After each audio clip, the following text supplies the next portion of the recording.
on est face à des gens qui concrètement sont dans un bug, une erreur 404. En gros, ils ont leur belle idéologie qui est de dire il faut de la mixité, il faut du vivre ensemble, il faut être dans le public, et puis qui en réalité se rendent compte que leur idéologie, c'est de la merde en fait, et que confronté au réel, ça marche plus.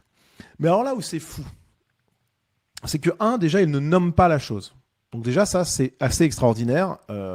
L'hypocrisie est absolument totale. Ils ne nomment pas la chose. Mais deuxièmement, ils ne changent pas leur idéologie. Et ça, c'est incroyable. N'importe qui de sensé, avec du bon sens, quand il voit que son idéologie ne fonctionne pas, met en danger ses enfants en plus. Là, on en est là. Mais normalement, cette personne, elle se dit, peut-être que je me trompe dans mes idées. Peut-être, c'est une possibilité.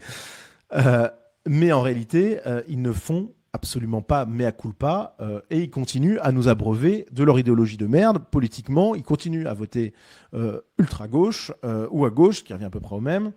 Et ils se lavent les mains du reste. C'est-à-dire que ce qu'ils n'imposent pas à leurs enfants, ils veulent l'imposer à la France entière. Vous vous rendez compte ? Là, on n'est pas seulement dans l'hypocrisie qui est assez marrante, on est dans un comportement de salaud, en fait. Parce que ce sont des gens, ou de débiles, mais ce qui revient à peu près au même, ce sont des gens qui, en fait, imposent des délires qu'ils ne veulent pas imposer à leurs enfants, mais ils les imposent au reste de la France, au reste du pays. On est en face de grands malades.